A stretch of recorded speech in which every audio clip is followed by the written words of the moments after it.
Hi everyone. So, in the last lecture we were discussing the wastewater characterization, and we started basically discussing the water quality parameters which are typically used or determined for assigning certain water or wastewater in terms of its quality.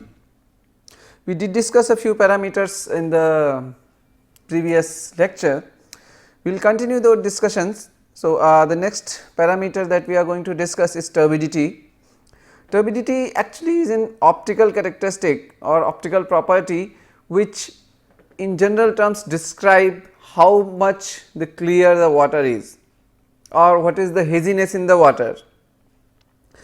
The water as the water which is very clear is perceived to be have very low turbidity. So, like this is a low turbidity water, and as the sort of what typically we call water gets more and more dirty, the turbidity actually increases. So, the water which looks dirtier or which looks more hazy is more turbid as opposed to the water which is clean.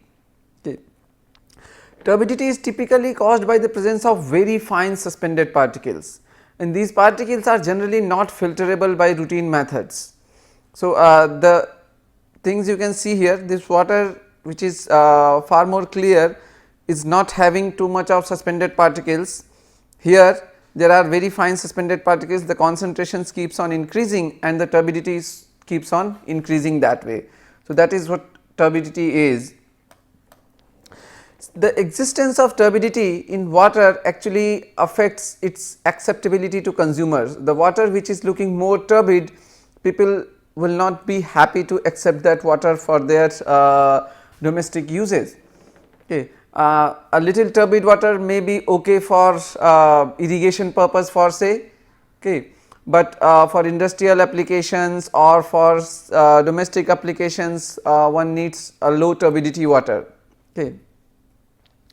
So, that is how basically it needs to be understood that the suspended particles which are there may or may not be that unhealthy from health perspective, although in water we do not want suspended particles at all, but there is a perception, as we were discussing in the previous lecture about color.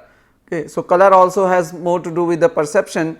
Turbidity, the particles which are there which can be actually clearly seen. So, this can be considered as a sort of physical property because it is because of the very fine suspended particles which are physical entities. So, this which can be seen, can be observed, and that is why people are more aware about such. They may not be knowing the term turbidity, but they can easily assign that okay, this water looks not good, not of good quality, or this water looks dirty. Okay. There are certain other implications of turbidity. It hampers various treatment processes. We will discuss that once we go into the detail, but particularly like this certain process for say disinfection or the light or this kind of based processes are greatly affected by turbidity. If there are a lot of suspended particles, bacteria may get shielded by the suspended particles, and whatsoever disinfection we are providing, let us say you are using UV for disinfection purpose. Now, UV light cannot even touch the bacteria because it is shielded by the these fine suspended particles. So, in that case your process becomes ineffective or less effective. Okay. So, those are some of the harms related to the turbidity. Measurement, it is as we said that it is an optical property. So, it is measured by incidenting a light beam. Okay. So, there are basically two principles for the measurement of turbidity. One is called turbidimetry. So, in turbidimetry there would be a source and there would be a monochromator. So, the monochromatic light goes onto the sample and then whatsoever light is transmitted is measured. Okay. So, if the particle has a lot of suspended particles, okay, the lot of light will get scattered and very little light will get transmitted. So, we can correlate the light which is getting transmitted with the amount or number of the particles present in the sample, and that is how we can basically assign turbidity. There is another principle which is called nephelometry, which is more common and more frequently used. Okay. So, here things remain same, only detection part changes. We do not detect the transmitted light, but we detect the light which is scattered at right angle or 90 degree. So, the light which is scattering at 90 degrees gets detected in the detector, and then signals are processed and the value of turbidity is given to us. Normally a very stable compound pharmazine is used as a standard for turbidity. So, we have different pharmazine solutions of different turbidity value, and the typical unit for turbidity is NTU, which is nephelometric turbidity unit. NTU stands for nephelometric turbidity unit, and that is this is the principle which is nowadays used commonly for the measurement of turbidity. So, since it is mostly detected by the nephelometric procedure, it is called it is expressed as NTU, where N stands for nephelometry and Tu is the turbidity unit. Then we have another parameter, conductivity. Okay. So, conductivity is the ability of water to carry an electric current. This is pretty well understood. It is there in most of the places in higher secondary syllabus as well. So, absolutely pure water is a poor conductor of electricity, because absolutely pure water does not cannot transport or cannot carry an electrical current. What carries an electrical current? If there are some ionized salt present. So, when there are salts present in the water, they often remain in the dissolved state or ionized state. So, like if you put NaCl in the water, if you try to put NaCl in the water, this is actually going to remain in the form of sodium ion and chlorine ion. So, because these are ionized element, so they are the one who actually can carry the electricity. So, the dissolved salts, okay, if water is having some amount of dissolved salts or significant amount of dissolved salt, so then these salts are able to carry electricity or carry current through the water, and that gives the water a significant conductivity. So, essentially, because if we exclude other things, normally the conductivity, it is because of these dissolved salts. So, it can be nicely correlated with the amount of salts dissolved in the water. Okay. So, in most cases or in often, this conductivity is directly proportional to the amount of salts that are dissolved in the water. More the amount of salt, higher is the conductivity. Okay. This conductivity is measured through typical conductivity sensors, okay, and how much sort of electricity it can carry through 1 centimeter of water, and the specific conductivity is typically expressed as Siemens per centimeter, which is the unit for the conductivity. Okay. So, that way conductivity is measured. Often these conductivity sensors also give the value of correlated value of salinity, because salinity is also because of the salts only. So, conductivity can be indirectly measured, can be indirectly estimated through the how much amount of dissolved salts are present in the water. It is often also correlated with the TDS, which is total dissolved solids, because most of the bearing few organic solids, the inorganic constituents or salts, when they are dissolved in the water, they remain in the ionic state and they carry the charge. So, when they carry electricity, they will impart conductivity, and conductivity can be correlated with that. So, that is why the conductivity, the typical conductivity meters that we get will give us several other values, including total dissolved solids, then salinity. So, all those values can also be obtained from the conductivity sensors by the sort of indirect correlative assessments. There are other parameters, acidity and alkalinity. Okay. So, acidity and alkalinity of water are indicator of its capacity to react with the acids or bases. In case of acidity, how much it can react with the base, or in case of alkalinity, that way. The concept of acidity is opposite to that of alkalinity and is based on the carbonate system. So, the acidity of water sources generally attribute to the carbonate molecules, that are the carbonate and bicarbonates, hydrogen carbonates and bicarbonates, and sometime even the strong acid that is released in the form of H. So, these are some of the reactions which govern how we can get the carbonates and bicarbonates interchanged in the system and imparting acidity or alkalinity of the different types. Okay. If we see, the alkalinity is a function of the carbonate, bicarbonate and hydroxide content of the water. So, how much is the carbonate, bicarbonate and hydroxide will give a fair estimate of the alkalinity. Okay.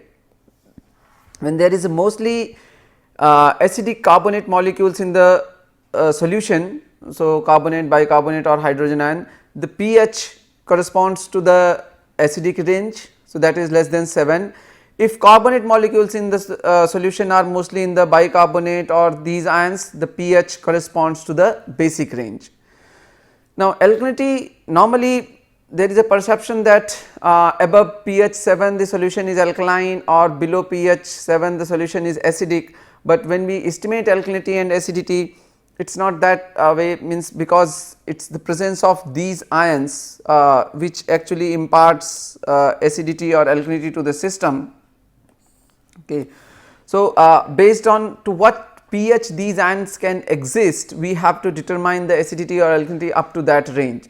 So, that is why this alkalinity can exist down to pH 4.5, okay, up to pH 4.5 it can exist, because the fact that bicarbonate is not completely neutralized until this pH, okay, and the total amount of acidity or alkalinity present in the system is again given in terms of milligram per liter of calcium carbonate. Okay. So, total alkalinity will be, because as we said that alkalinity corresponds to these. Okay. So, total alkalinity will be this bicarbonate ions, carbonate ions, hydroxide ions summation and minus H ions. So, that way we can actually estimate the alkalinity, and similarly we can estimate the acidity.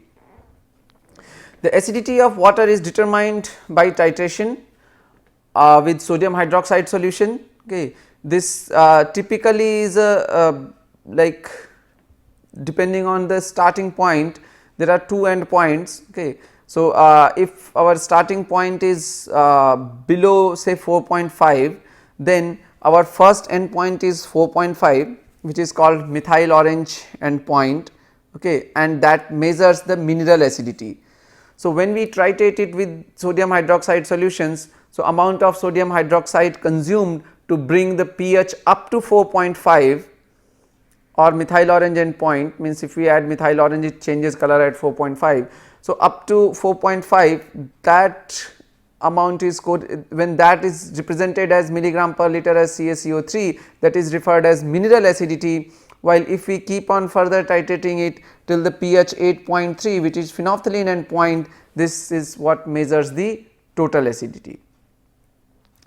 Similarly, for alkalinity purpose, again like we do a titration. So, if let us say pH is pretty high, if pH is say around 10, so our first end point is that methyl orange is the phenolphthalein end point. So, we titrate it at pH 8.3 and report that as a phenolphthalein alkalinity, or this is also referred as caustic alkalinity, and then we keep on further titrating it till pH 4.5 and then we get the total alkalinity.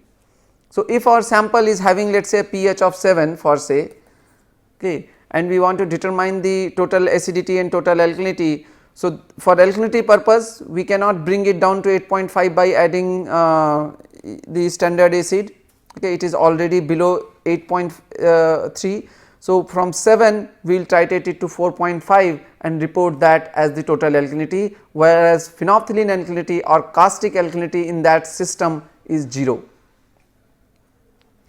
Similarly, for acidity purpose, if you want to titrate the same, determine the same sample for the acidity, so we will titrate it with sodium hydroxide and raise the pH till 8.3, and whatsoever we get will be called as total acidity, while the mineral acidity, because it is already above 4.5, so there is no mineral acidity, or the mineral acidity which is methyl orange endpoint is actually 0. So, that is how we can determine the acidity and alkalinity in the system.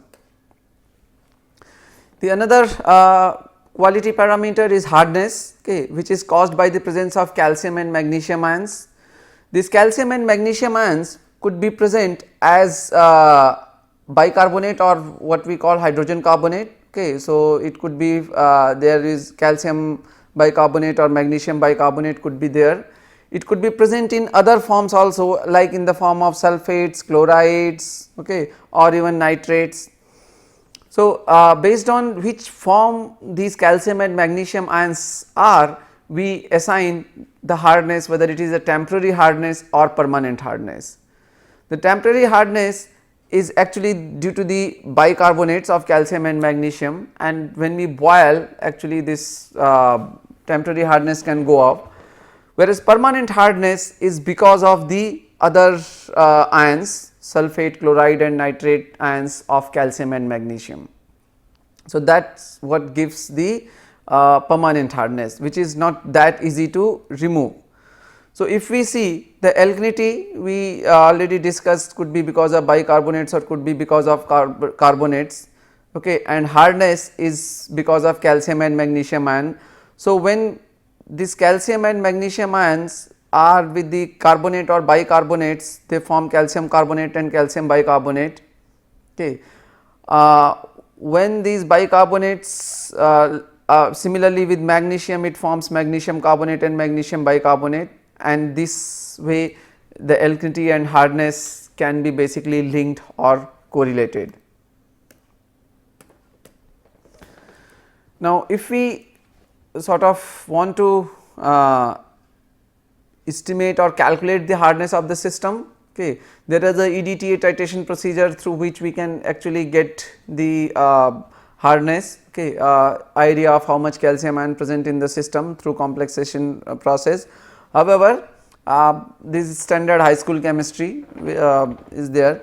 For calculation purpose, the each ions are converted to the milligram per liter as calcium carbonate, okay, all the ions, all the cations as well as anions, and then an ion balance is done, like you see an ion balance here. So, in sample, let us say for this much is the calcium ion, this much is the magnesium ion, this much is the sodium ion, towards anions there is this much is a bicarbonate, this much is the sulfate, this much is a chloride for say, or there might be let us say other ions also at times or unknown ions. So, that possibility is also there.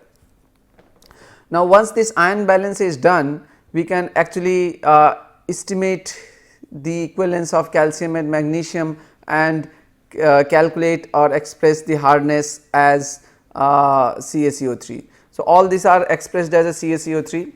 So, in this case if we ask total hardness, so total hardness is because of calcium and magnesium ions. So, summation of this becomes your total hardness, of course expressed as milligram per liter CaCO3. Now, if you ask for a temporary hardness, so temporary hardness is because of the bicarbonates. So, whether it is either with calcium or magnesium, we can refer this as bicarbonates as the temporary hardness, and in this case because there is no carbonates or nothing, so this will actually be equal to the alkalinity as well. So, temporary hardness becomes equal to the alkalinity of the system. And if we see the permanent hardness, so we know the total hardness and we know that temporary hardness or bicarbonate hardness, carbonate hardness. So, we can subtract this for permanent hardness, we can subtract the total hardness, we can subtract temporary hardness from the total hardness.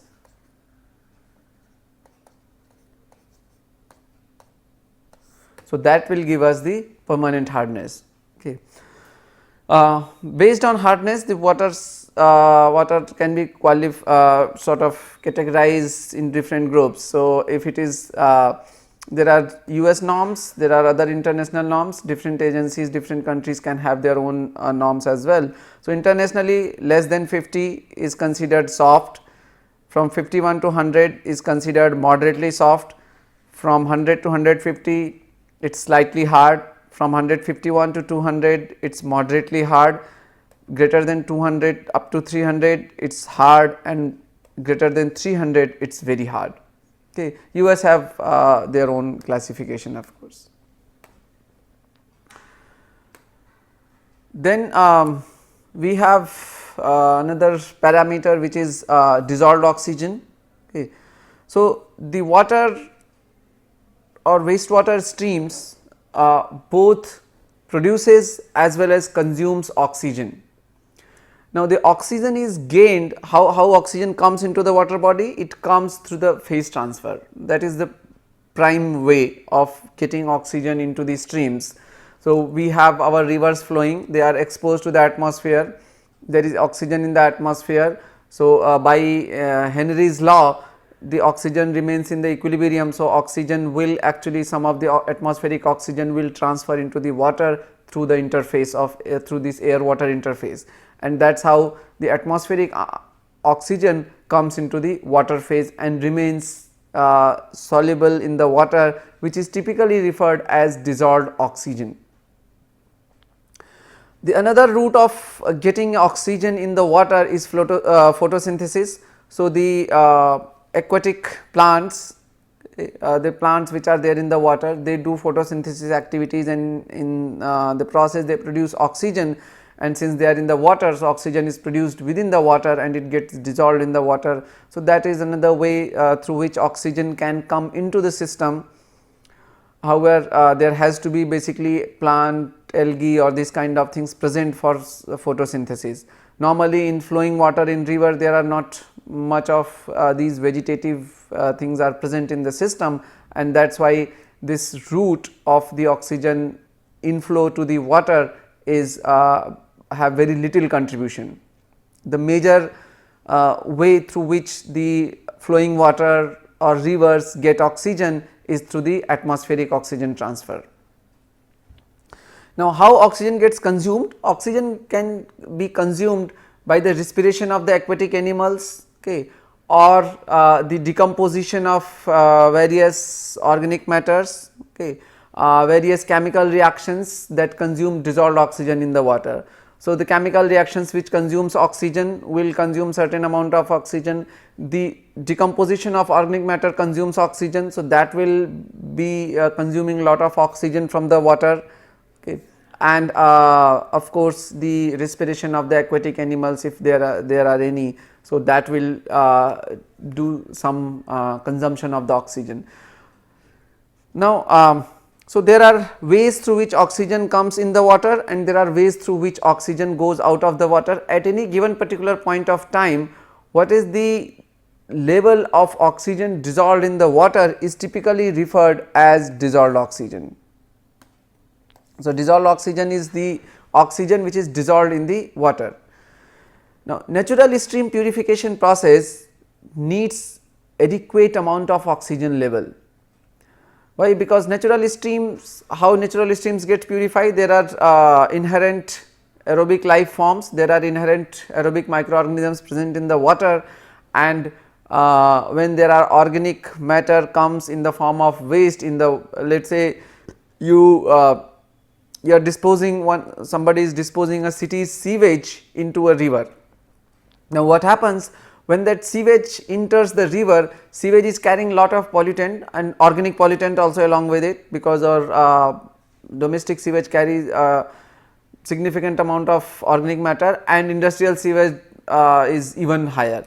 So, when this organic matter enters when this organic matter present in the waste streams enter the river, what happens that the inherent microorganisms either present in the waste stream or present in the river will attack the organic matter and try to decompose it for the purpose of extracting food and energy out of it.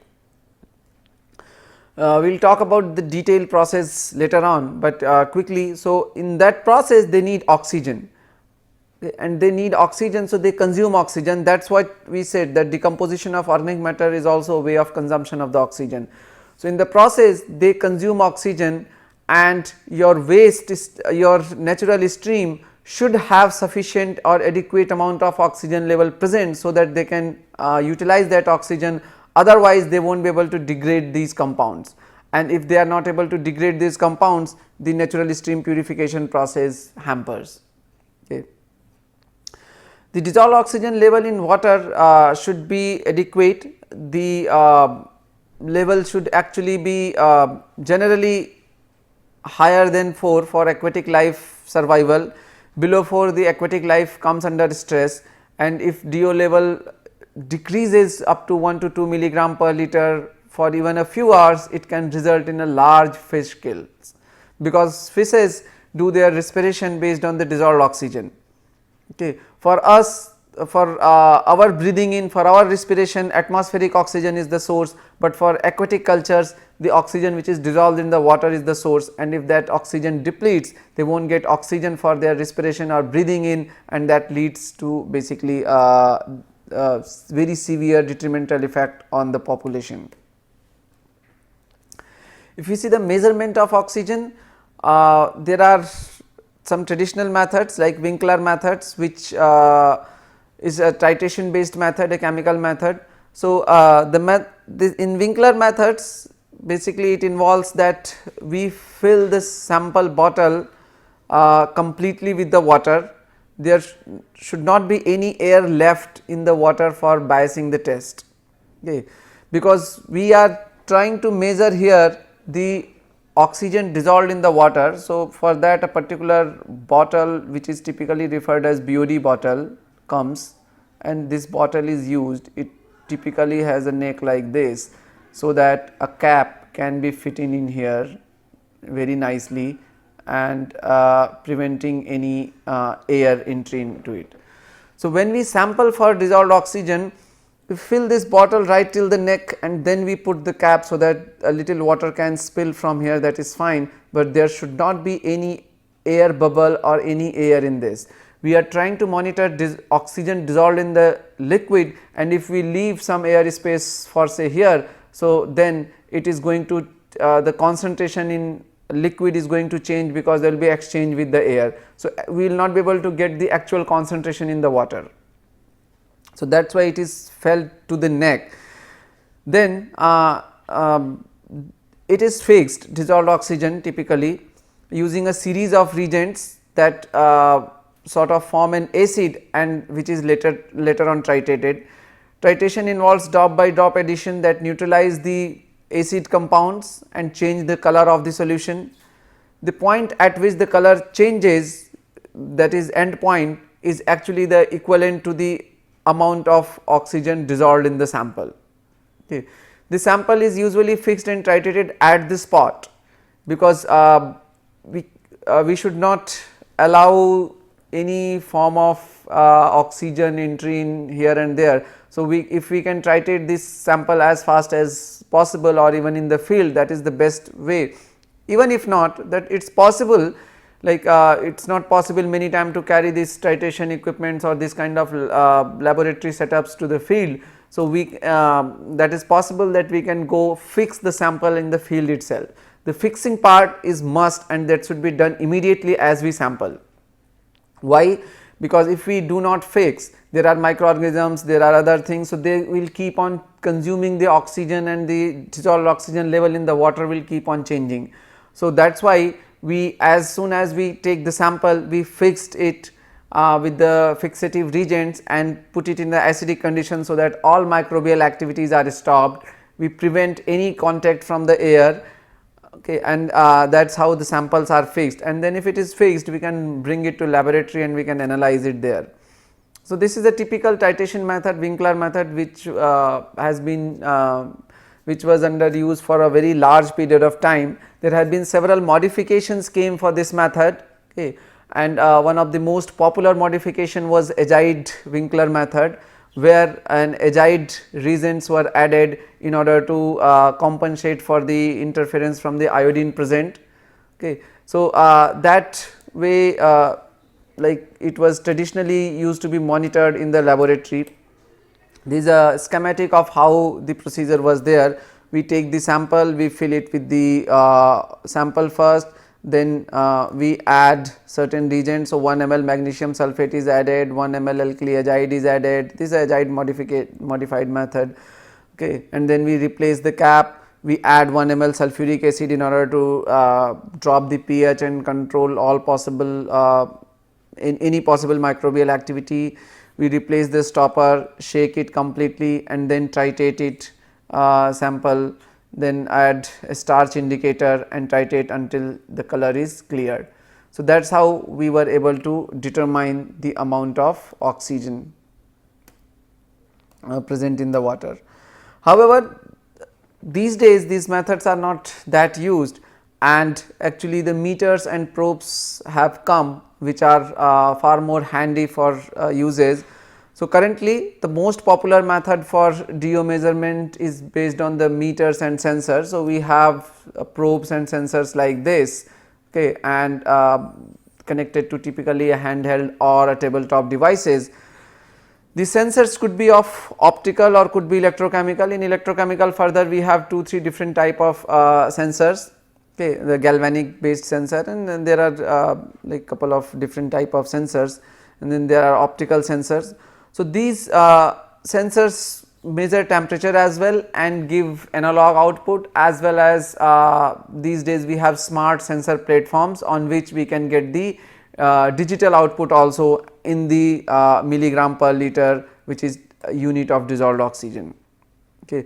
However, these meters and probes should be calibrated from time to time, because we are measuring based on a say optical or electrochemical sensor which is passing through. So, we must be sure that the value it is giving is correct, and that is why, because titration is a simple procedure, whatsoever is there, how much titrant it is consuming. So, based on calculation we can determine, but here signal is getting converted to the dissolved oxygen. So, we must calibrate the equipment from time to time, so that the through way which signal converts to the milligram per liter is appropriate, okay.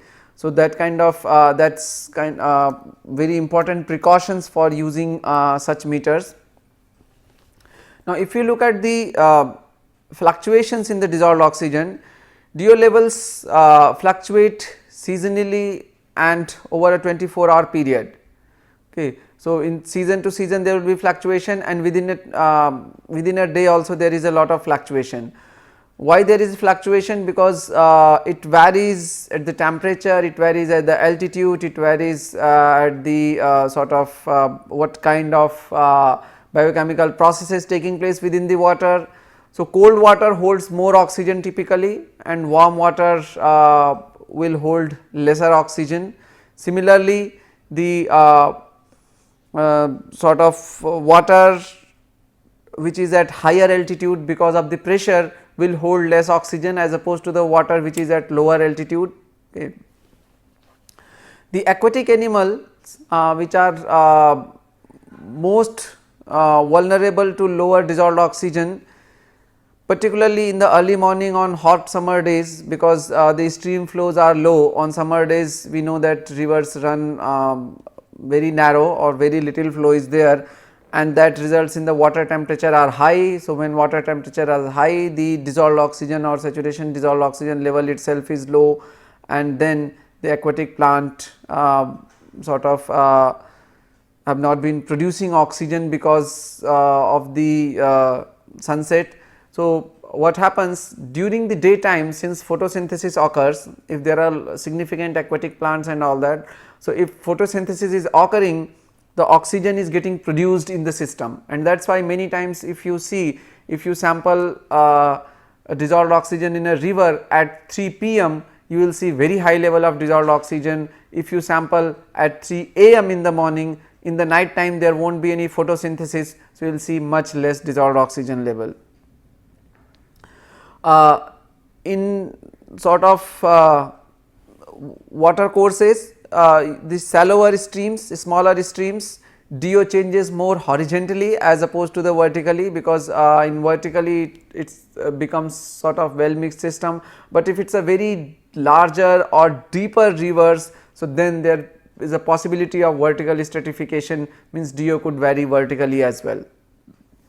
If we see how the DO changes with the temperature, so this is the saturation dissolved oxygen levels at different temperature.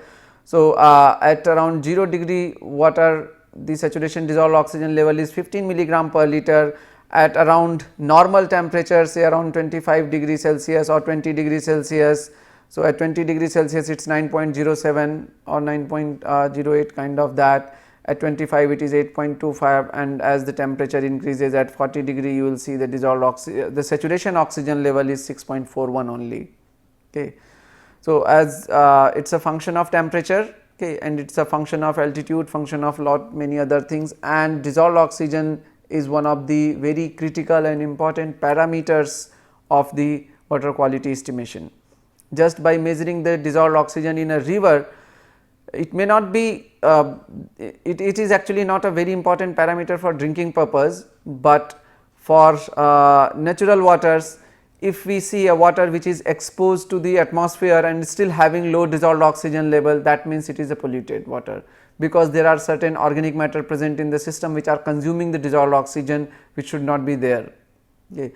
So that's a simple indication from the dissolved oxygen values. So we will end this lecture here, and in the next lecture we will talk some more water quality parameters, especially the BOD and COD. Thank you.